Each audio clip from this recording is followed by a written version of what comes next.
Eccoci ancora qui, nonnini, a farvi un po' di compagnia. Elena, volontaria dell'associazione Un Sorriso in Più, sempre insieme alla mia cagnolina Brenda. Oggi vi faremo vedere quanto la primavera ci regala. L'arrivo di questa bella stagione ci riunisce con la natura.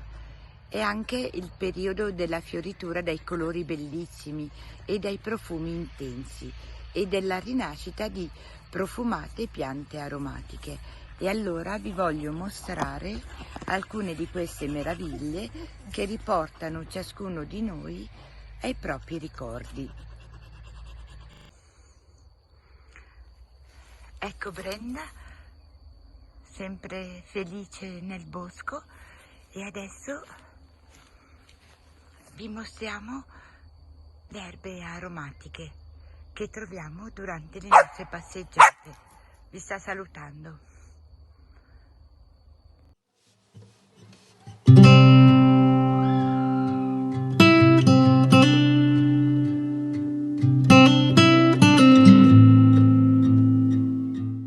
Questa è l'erba cipollina, che è sempre stata usata per dare più sapore ai piatti.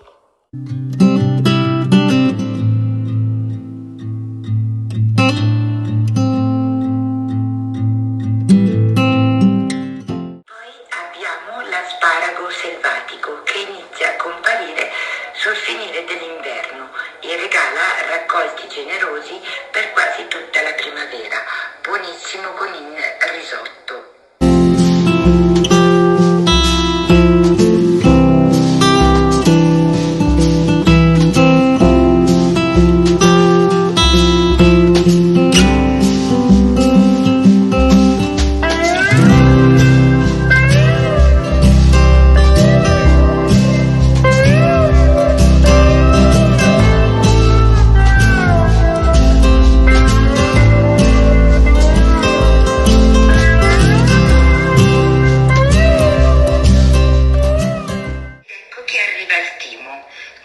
Profumatissima, si sposa bene con molti cibi, viene usato per profumare vini, liquori, infusi e miele. Nell'antichità erano convinti che questa pianta infondesse coraggio, vigore e segno di buon auspicio.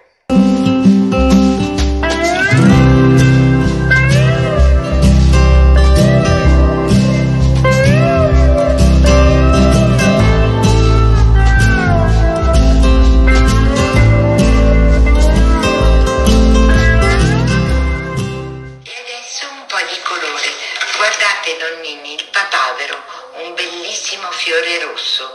Forse alcuni di voi ricordano che le sue foglie, i semi e i germogli teneri vengono utilizzati in cucina.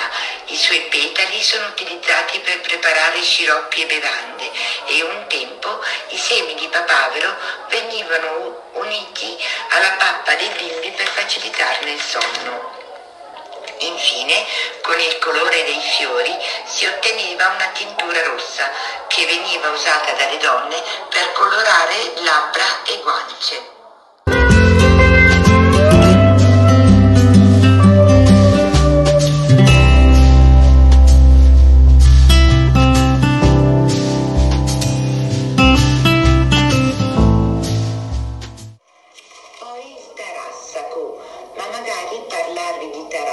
Nella vostra memoria non affiora nessuna immagine, e se invece dicessi soffione o dente di leone, ve lo ricordate nonnini?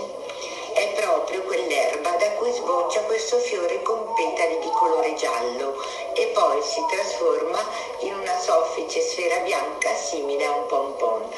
Viene molto usato in cucina, anche per fare del miele buonissimo. Mi è stato regalato da un nonno che ho conosciuto durante le nostre passeggiate e devo dire che ha un sapore, un colore e una consistenza unici. Quando lo assaporo mi sento parte della natura. Inoltre le sue foglie sono dette cicoria selvatica, che anche questa viene usata in cucina per frittate, torte salate, risotti. Wow, viene appetito a parlare di tutto questo, vero nonnini? Questa volta, visto che vi ho mostrato il soffione, Vi lascio dicendo che nel linguaggio dei fiori il soffione simboleggia la forza, la speranza e la fiducia ed è un fiore che è sempre stato collegato alla prosperità e alla fortuna. Insomma, tutto quello che ci occorre in questo periodo. Un grande saluto e alla prossima. Arrivederci nonnini.